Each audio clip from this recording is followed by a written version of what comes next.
You ever notice how the world keeps promising you peace right up until the moment you try to claim it for yourself?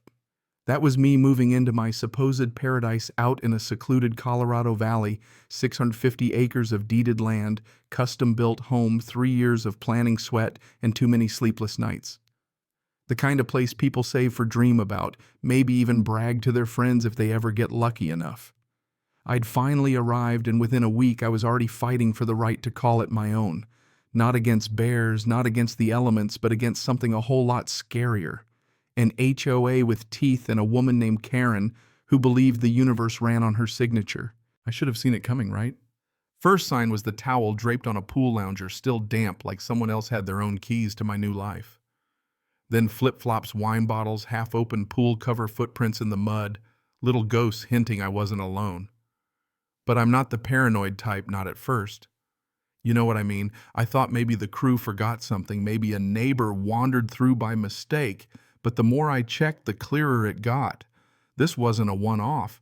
Somebody was making themselves right at home. So I locked it all down, new cameras, new locks, signs everywhere, private property, no trespassing, the works, figured I'd spooked whoever it was, until Friday morning when a woman in a blue tracksuit let herself through my side gate like she owned it, yoga mat under her arm, strutting down to the pool like she was checking in for her spa day. Within minutes, she was joined by a little parade, 2 men in matching HOA polos, a couple teenagers, another woman holding a folder, looking like she was about to grade my landscaping. Not a shred of embarrassment in any of them. I came down calm as I could manage. "You're trespassing," I said, letting my voice do the heavy lifting, not wanting to start a scene. But the woman with the folder just smiled, introduced herself, Karen Whitmore, HOA president, and told me she'd sent a letter about shared use of amenities. I remembered the letter, junked it after the first line. She called my pool a community resource. I told her she was standing on my land, on my title, no public right-of-way, no easement, not so much as a crack in the survey lines. She whipped out a document, some limp copy from a developer. Nothing legal, just vague hopes from a guy who never bought the land. She didn't budge, didn't even blink when I told her to get off my property. Instead, she threw down the threat, "We'll let the authorities sort this out." And sure enough, an hour later, here come the police, 2 cruisers crawling up the drive. Karen met them in full theater mode, accusing me of locking her out of community property, how they'd been swimming here for years, how I was privatizing public land. The officers weren't buying it. I handed over my stack of deeds maps, notarized affidavits. They asked Karen for her proof. She waved that old developer's letter like it was the Constitution. The cop told her straight, "You're trespassing." She glared daggers, but left with her crew, flip-flops smacking like angry applause. You'd think that'd be it. But if you've ever dealt with an HOA, you know that's never it. Next thing I know, certified mail a lawsuit. They accused me of illegal obstruction of community access. Claimed my pool had been a neighborhood spot for 3 summers. Called my locks aggressive exclusion. I called my lawyer, Grace Vanderbilt. She's the type who could make a mosquito nervous, and she took one look at their complaint and said, "Let's give them a public beatdown." While she put together our defense, I documented everything: surveys, blueprints, drone shots, footage of the land. We found nothing, not a single document granting those people any right to so much as skip a stone on my pond. But that didn't slow them down. Pamphlets started popping up: protect community access, don't let Haywood fence us out. They even accused me of stealing the valley's water. Online posts painted me as a rich hermit. Nextdoor blew up with stories about me stealing summers from people who'd never set foot on the place until I poured the pool. Grace just said, "Let them talk. They're making our case."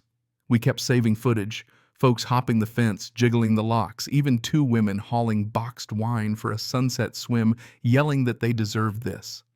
Then the real escalation: 2 HOA board members caught on camera, bolt-cutting the service gate, umbrellas in hand, acting like it was their own backyard. The sheriff never caught them in the act, but Grace put the footage front and center in our countersuit. Karen doubled down, filing affidavits claiming prescriptive rights, like just being persistent enough to break in gave them some kind of historic claim. When the day came for court, Karen rolled in with her full-board PowerPoint color-coded handouts, the whole bit.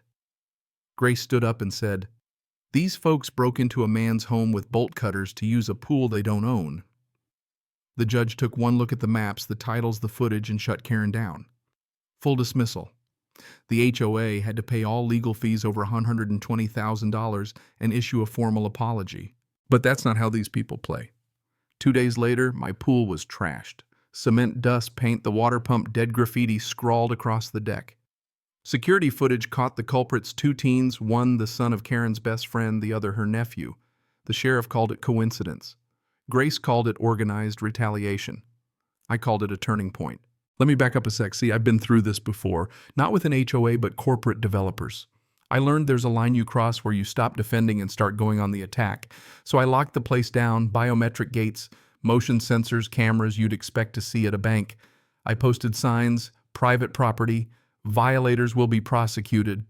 And then we filed in federal court malicious property damage, fraudulent land claims, incitement to vandalism.